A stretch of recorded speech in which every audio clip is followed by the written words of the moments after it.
Ladies and gentlemen, welcome to a tier list that will definitely piss off most of you, will upset a lot more, and for anyone who's new to D&D or specifically Baldur's Gate 3, might help you understand which class, subclass, or domain to choose for your playthrough. Let's get started, shall we? The first is, of course, the most amazing barbarian. Everybody loves a good barbarian, do they not? And the Barbarian comes in three sexy classes. You've got the Berserker, the Wild Heart, and the Wild Magic. Now, as much as my heart is bound to the Berserker, and as much I love the Berserker, because I love role-playing the Berserker, when it comes to functionality, when it comes to effectiveness, smashing things with a big stick can only do so much. So we'll give the Berserker a C tier. And it hurts me to do this. But compared with the other incredible god tier shit that can happen with other classes, Berserker gets that. Wild Heart? Wild Heart is a bit more complicated. Wild Heart, you channel the rage of nature. You have the rage of the animals, and you can have bonuses associated with your rage rather than hitting the enemy with a stick one more time. And for that, it goes to B. Still, it's a barbarian. Still, it's very basic. But damn, it is tasty. Not as tasty as the Wild Magic Barbarian, and this is where we shall have a little bit of a chat. Wild Magic Barbarians are utterly insane within the realm of barbarians, and they do actually compete with a lot of other classes. For the sole reason is that every time you berserk, you channel wild magic, and the effects of the wild magic is pretty insane. You get teleportation, you get bonus action shooting beams of light from your chest, you get temporary hit points, you get just all of this amazing stuff, additional fire damage. That's why it's so good, because the flexibility of the class is a bit random, true, but it does give the class the ability to adjust to a lot more scenarios. And frankly speaking, it's quite strong. Magic Sense is also something incredible to have along for the ride. With barbarians out of the way, let's get the sexy bards in the room. Who do we love? We love them bards. Now, bards have a very horrendous reputation of trying to sleep with everyone and everything, but they do come in useful packages normally. You have three colleges. The College of Lore comes at a B tier, I would say. Extremely flexible, extremely useful, can adjust to a lot of situations. Not entirely broken and cannot really function as itself, as a class, like with no other support, but it is a support class. College of Swords, I would say, can go in A tier, as it can sustain quite a large fight, but again, it is B plus, A minus, let's put it like that. And College of Valor would go to B tier. The difference between these guys, Valor and Lore, Valor focuses on powering and buffing in battle, Lore focuses on support throughout, your checks, your rolls, etc. Bardic inspiration. College of Swords buffs your fighting with finesse weapons, and you tend to be relatively adept at hitting enemies. Their spells are great because they are bards, but they do suffer a little bit. And after bards, we move on to my favorite class, the Cleric. Clerics are fantastic. They are one of the few classes that have so many subclasses, 7 in total. In the game, D&D, they have even more. And they offered all of this flexibility. Doesn't mean all of them are great. For example, Knowledge Domain for me is a D plus, C minus. I'm gonna put it in D. It just gives you the ability to remember. It's amazing for roleplay, but it suffers in most situations. Life Domain would be a B. Life Domain is your healer. It's just massive amounts of healing, incredible power in that regard. It's just a caster that heals a lot and all of his allies. Light Domain, on the other hand, is A class. A cleric that can shoot a fireball, wear decent armor, and overall is just a badass that burns the battlefields of all of its enemies. That that is a class unto itself. I feel that the nature domain suffers, so I'm gonna put it in C, because if you want a cleric of nature domain, there are the druids, and the druids do it much better than them. But you know, it's there if you want to roleplay of one of the nature related gods, you can do so. My favorite, all-time favorite class in Baldur's Gate, and it's still becoming one of my all-time favorite class in D&D, is the Tempest Domain. And this is our first S tier class. Tempest Domain Clerics are crazy. They get the ability to use lightning spells, fantastic. And with lightning spells, they can make sure they hit at maximum damage with every divine channel charge they have. Meaning that if you have chain lightning, or if you have lightning storm, or if you have any lightning based spells at high level, and in this game you can get up to level 6, and hit the enemy with it, you can decide, you know what? I'm just gonna make sure everyone gets maximum damage on that. I've managed to deal 100 plus damage to multiple enemies in a singular turn, and it's insane. This, combined with the fact they can wear heavy armor, so you're looking at 26-30 AC easily, with shield, warhammer, dealing incredible physical damage. They get the thunder or lightning rebuke. I believe it's twice every short rest or long rest. I might be mixing those up, where you essentially gain the ability to just hit someone with lightning for 2d8 damage. And you get the Light Thunder Smite, which adds another 1d8 damage to your hits whenever you hit someone and knock them back or knock them away from you. I've knocked so many enemies off. They are freaking amazing. Just absolutely insane. The functionality, the complexity, the ability to buff themselves, their allies, to sustain battle is just out of this bloody world. Then it comes to Trickery Domain, which is straight up D class. I understand for role-playing purposes, it's amazing on Shadowheart, and I believe the only reason it's there is for Shadowheart, because Shar and all of that goodness. But Trickery Domain is so horrendous, so bad. I never once used the Trickery Domain abilities, and oftentimes I'm finding myself switching Shadowheart to the War Domain, which is an other S class slash A S minus A plus. I'm gonna put it in A plus. It's slightly better than the Light Domain, but I feel slightly worse than the Tempest. It has some really strong abilities, especially with its Crusader Mantle and its ability to add a +10 to your hit modifier, and then make sure you deal incredible amounts of damage, add bonus attacks. It's absolutely juggernaut of destruction, but it lacks a bit in the spellcasting department.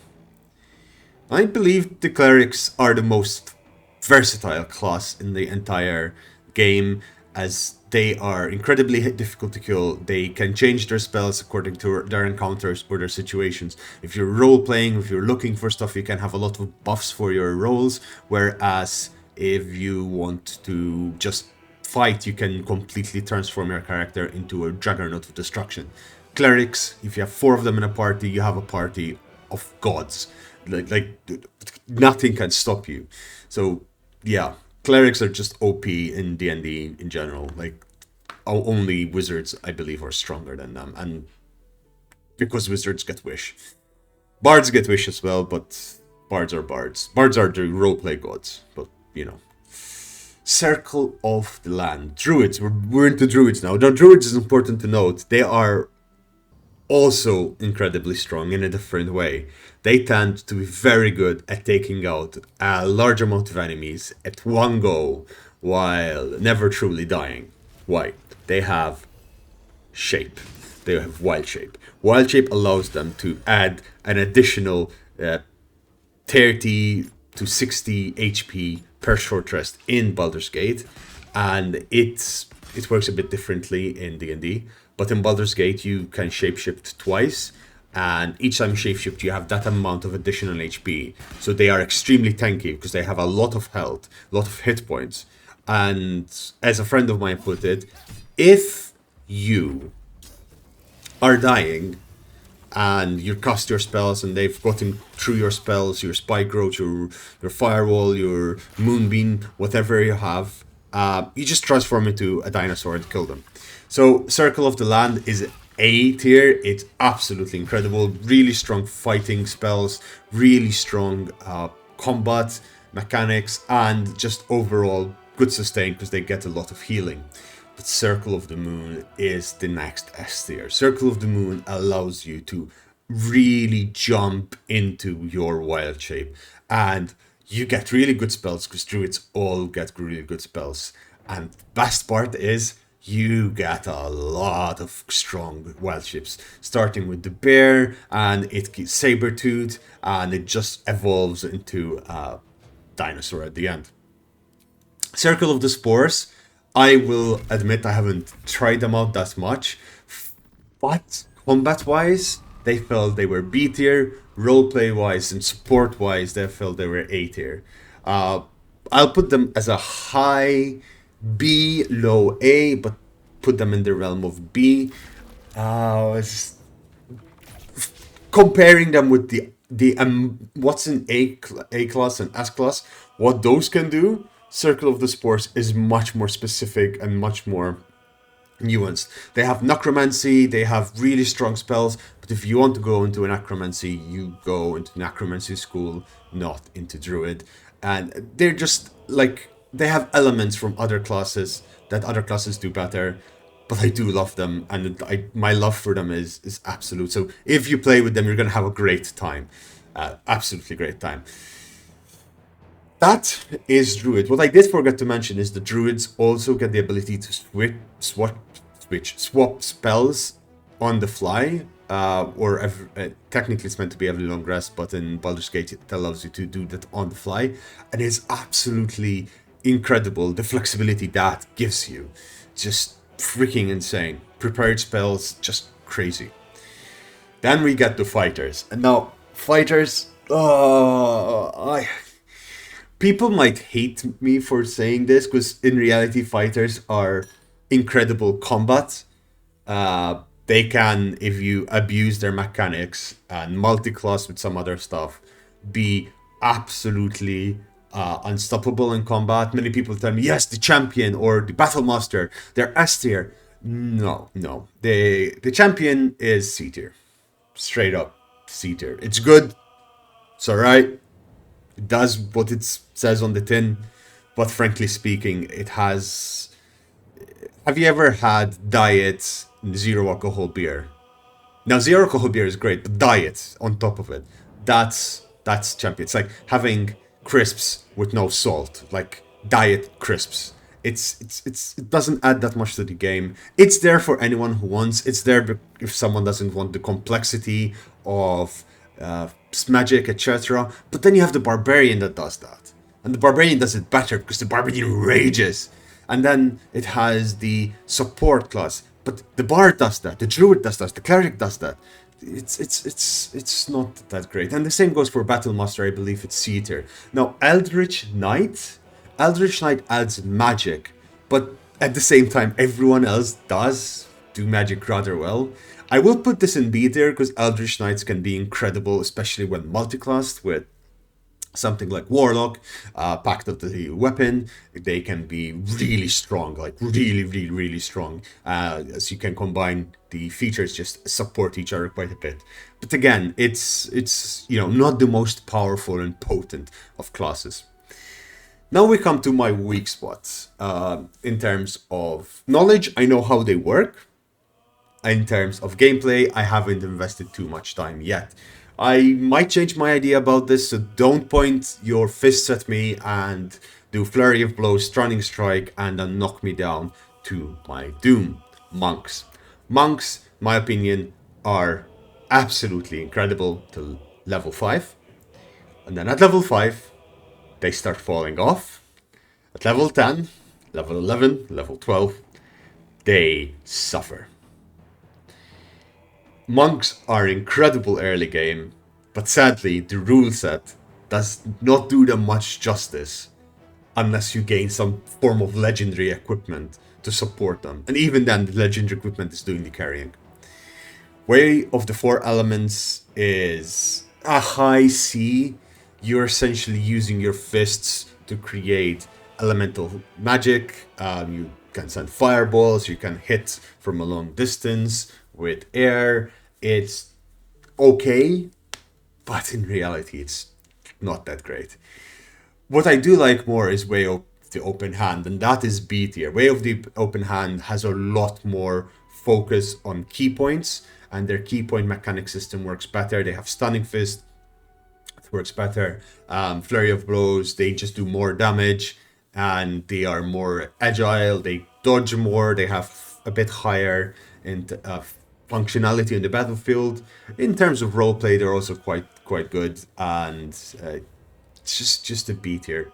Way of Shadow is a high B, low A. I'm gonna put it in B as it is. Let's say it's better than Way of the Open Hand, as it allows you to again channel magic, and there seems to be an element here of like a recurring element. Magical abilities give you so much more to your class, and functionality of that is insane. Way of the Shadow allows you to embrace the shadows and use those shadows to empower you. When you there's a bit of necromantic element to it. When you kill enemies, you gain their strength and move on with that. Now we'll move on to every goody two shoes fantasy, and that is the Paladin. Paladins are fantastic. They are basically clerics who decided they want to have a bit of fighters in them. They are really strong. They provide incredible abilities on the battlefield. When they get in contact, their divine strike melts everyone out of their way. I would say Oath of Vengeance is going to be A tier, as it just provides so much raw damage at the same time having some incredible AC. I've seen an AC 36 Shadowheart Paladin, and it was terrifying.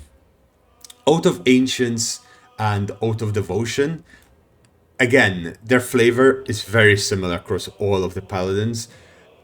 They're B tier, they're almost A tier. They are not technically A tier, as they don't have that oomph of A tier. I'm trying to keep A tier and S tier to be for those which just feel unfair. It just feels that the game is unfair for the NPCs. So B tier is something that you'll have a great time playing the game. So keep that in mind.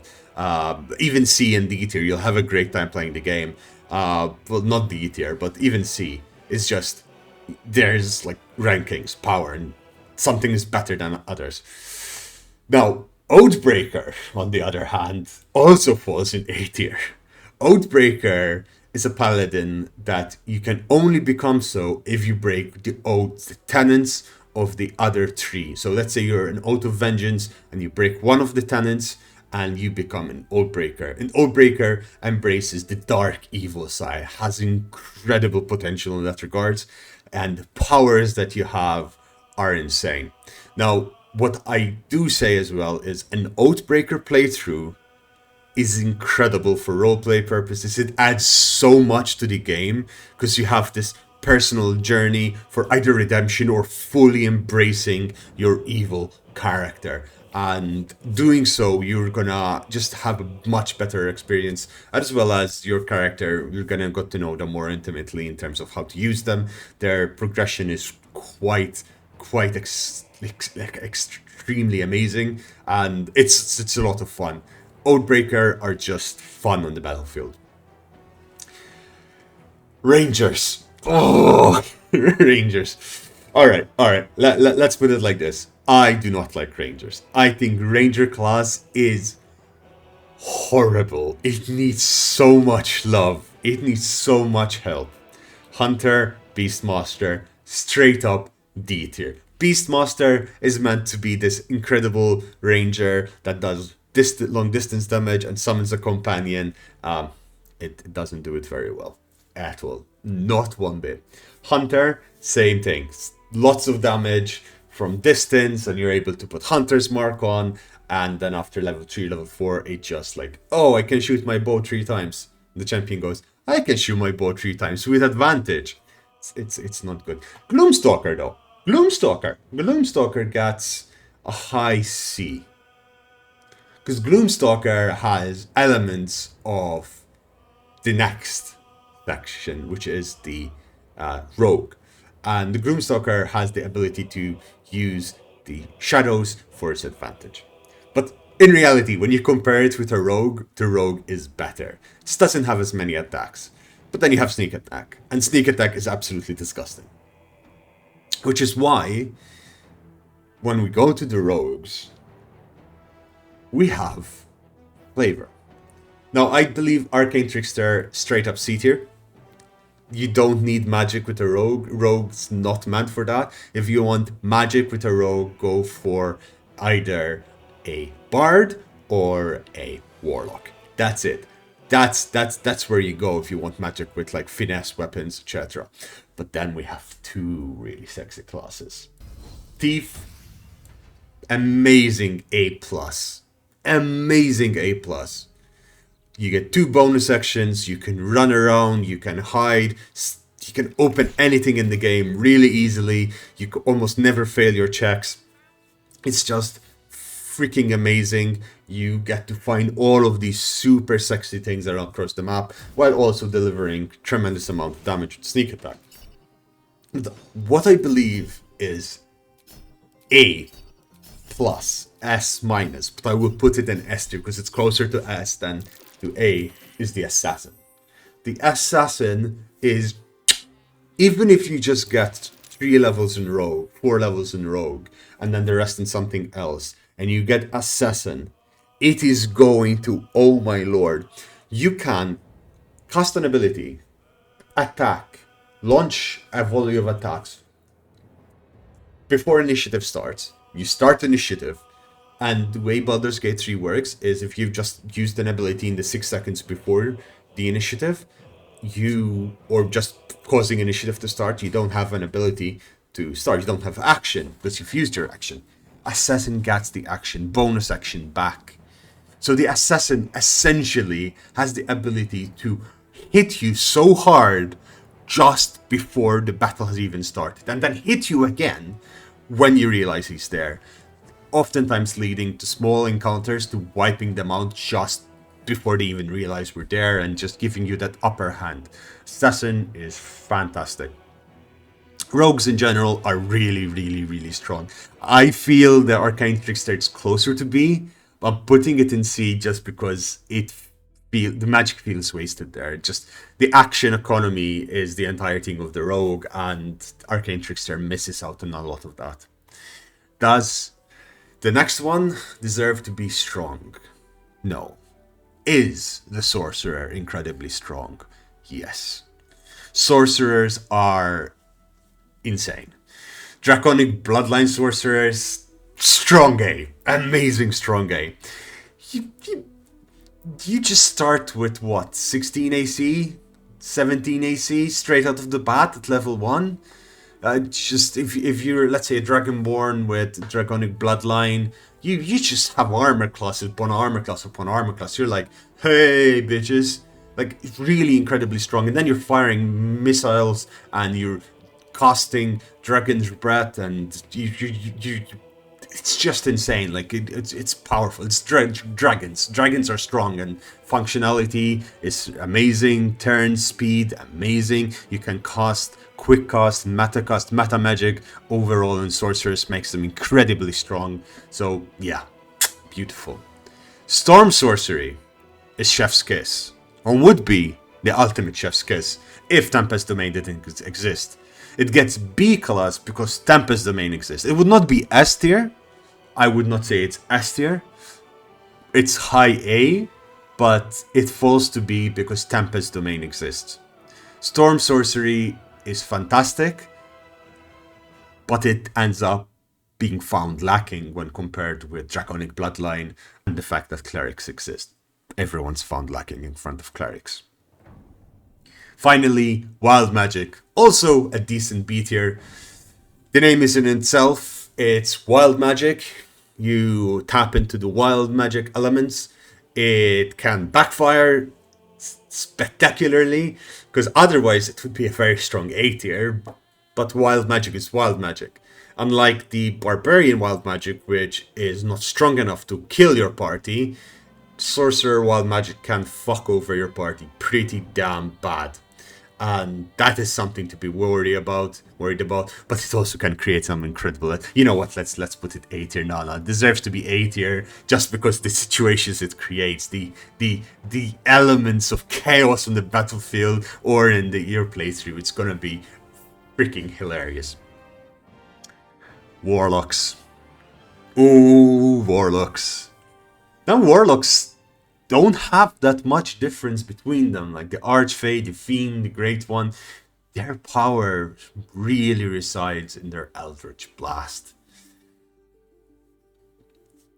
I don't have much to say apart Holy Lord or whatever patron they have. I would say the Archfey would be a B tier, but then the Fiend and the Great Old One are A tiers. And there's not much difference between them. In the sense, the Archfey is fantastic. It does just... It's incredible. You have Fey magic, you have sleep, you have fairy fire. It's really good support. But then the raw damage output of the Great Old One and the Fiend is just insane. And then if you multiclass them with the Draconic Bloodline or the Wild Magic Sorcerer, or you put in a little bit of Paladin in the middle, they're all charisma based. Oh my god, the damage. There is a build, 2 levels fighter, 2 levels warlock, 8 levels sorcerer. If you do the right combination, you have like 12 costs of Eldritch Blasts per turn with repelling impact. Essentially, do not touch me build. You cannot touch me. I will not let you touch me. Stay away from me. It is insane what you can do with multiclassing, and they allow that because they all have charisma modifiers as their basis. Finally, we go to the wizards, the greatest and most powerful classes. Now, wizards get a lot of shit because they are almost useless at low levels. But once you hit level 5, that's when wizards start shining. And once you hit level 12, that's when wizards overshadow almost everything else. And then when you hit level 20, which we don't do in Baldur's Gate, that's when wizards challenge gods. Wizards are crazy because magic is absolutely insane. Let's start with the Abjuration School. Abjuration School gives you the ability to basically get multiple levels of shields on you after casting spells, or simply speaking, getting those spells casted. Their arcane wards increases according to their level. They're quite strong, but really and truly, they're a B tier just because it doesn't really add much. Conjuration School is a subclass of wizard that allows you to create stuff out of nothing. You are creating water, you are teleporting enemies. They are support. They're a support class. Not really that strong compared with the other wizard classes, but they, again, fall into B tier because they are wizards. Divination School. This one I don't know what they put in. I guess it's roleplay elements. It's the class. It doesn't really give you anything to the game. You get divination, and eventually you get expert divination where you can get prophecies every time you rest, so you're constantly sleeping, dreaming of stuff, and you're like, oh, I'm gonna take an attack with advantage because I dreamt about this encounter. I don't think it's really that good. I am sure there are broken builds with it, but I do not think it's that good. What is amazing though is the enhancement. Enhancement School gives you the ability to control the battlefield, enhance your equipment, like you're charming your foes, charming and holding them in place. It is freaking amazing. It gives you the ability to cast it on multiple targets, but again, it's B tier. It's limited in what it can do compared with the next one. Evocation. Evocation gives you sculpt spells. And hear this. Hear this.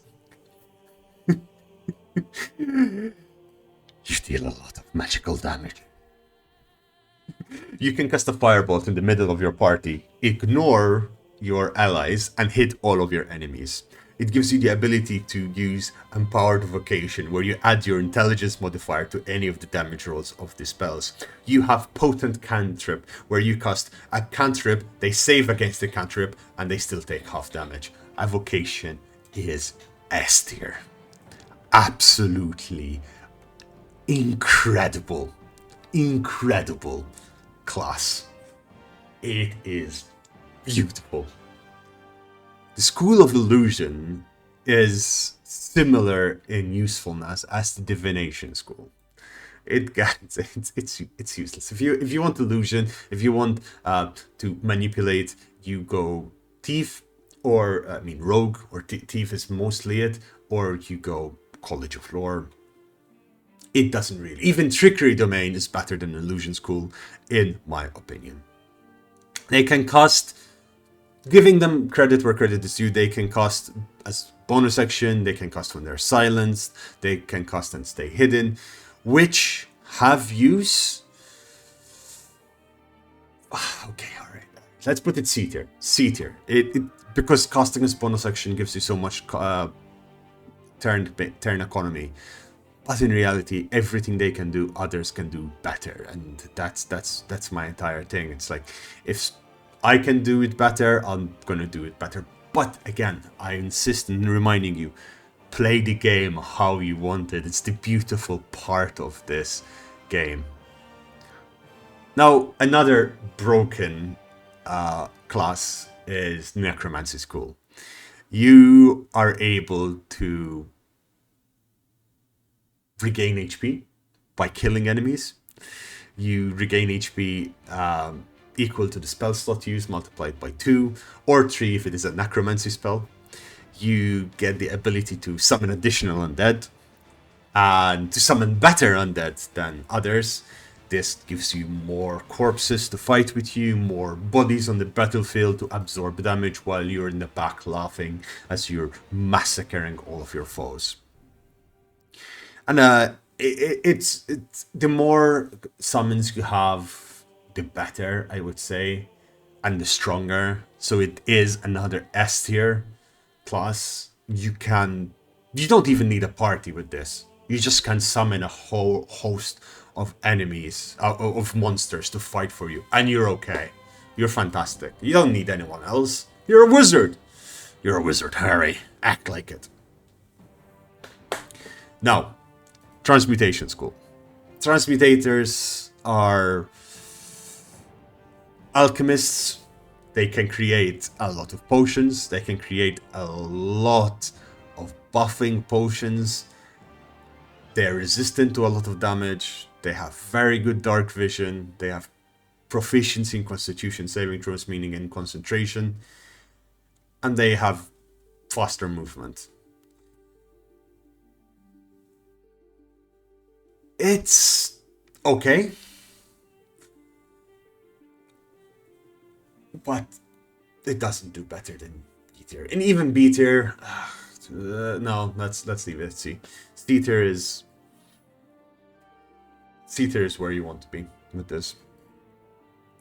That's my tier list. That's my tier list for Baldur's Gate 3 classes as of August. 2 weeks now from launch. I believe today is the second week or the third week from launch. It's freaking amazing, honestly. I would like to say that each and every one of these classes are very well done.